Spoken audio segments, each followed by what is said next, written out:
मंजिल पे अक्सर वही लोग पहुंचा करते हैं जो अपनी कदमों की काबिलियत पे भरोसा करते हैं। हेलो गाइस, मैं आपका दोस्त HKD कोहली आज एक छोटी सी मोटिवेशन स्टोरी के साथ हाजिर हूँ। ये स्टोरी है एक राजा की। राजा काफ़ी और प्रियजनों से काफ़ी मोहब्बत करता था, तो वो काफ़ी भगवान की पूजा करता था। तो एक दिन भगवान ने उसे दर्शन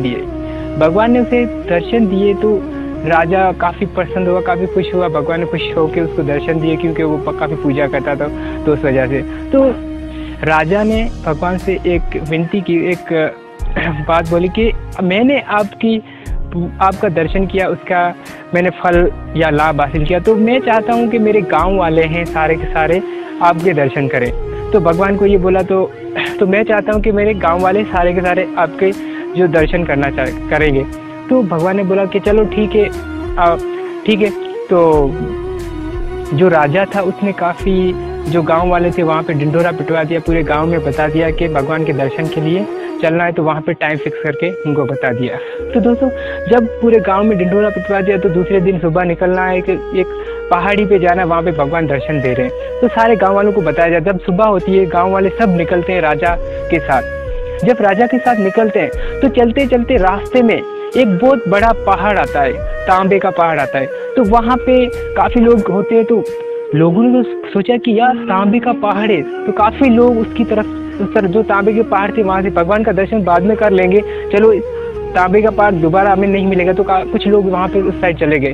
तो राजा ने बोला कि इस तरफ नहीं जाओ, हमें भगवान के दर्शन करने। तो लोगों ने बोला कि हम भगवान के दर्शन बाद में कर लेंगे, तांबे का पहाड़ हमें नहीं मिलेगा। थोड़े ही आगे चले तो वहाँ पे लोगों को एक चांदी का पहाड़ दिखा। तो वहाँ पे फिर कुछ लोग वहाँ पे जाने की, चांदी का पहाड़, तो लोगों ने वहाँ पे भी जाना शुरू किया। काफ़ी लोग वहाँ पे बिछड़ के चले गए। तो राजा ने फिर बोला कि आप कहाँ जा रहे हो? हमें भगवान के दर्शन करने जा रहे हैं। तो लोगों ने यही बोला कि भगवान के दर्शन हम बाद में कर लेंगे, कि हम चांदी के जाके वो बांधने लगे, कुछ वो लेने लगे, जो चांदी के पहाड़ के सिक्के थे पहाड़ पे वो लेने लगे। ठीक है, तो थोड़ा फिर आगे चले। जो कुछ लोग रहे थे सिर्फ बादशाह के साथ, वो आगे चलते गए। तो आगे गए तो वहाँ पे उनको एक सोने का पहाड़ दिखाई दिया।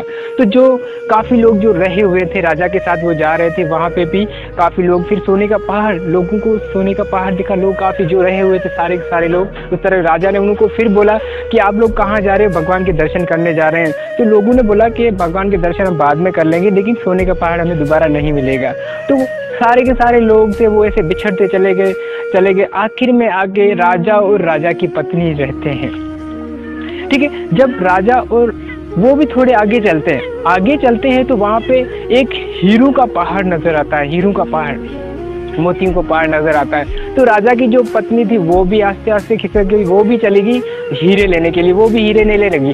ठीक है, तो जब वहां से वो चली गई तो राजा एक रह गया था। वो जाके राजा के पास जाके अपना सर नीचे करके खड़ा हो गया वहां पे भगवान के पास। तो भगवान ने बोला कि कहाँ है आपकी जो प्रिय और प्रजा है? आप बोल रहे थे ना कल आपके दर्शन करने आएंगे। तो राजा ने शर्माते हुए सर नीचे करके बोला कि भगवान सारे आए थे, सारे के सारे माया के पीछे भाग गए।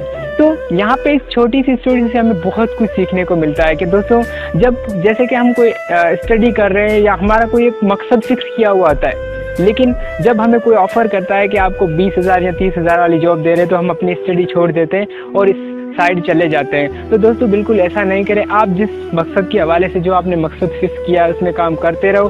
उससे अच्छी जो आपको 20-30 हज़ार वाली नौकरी मिलती है वो तो एक टेम्परेरी होती है, आप काम का अपनी एजुकेशन छोड़ देते हो। तो जो आपने मकसद फिक्स किया उसको मकसद को पूरा करो।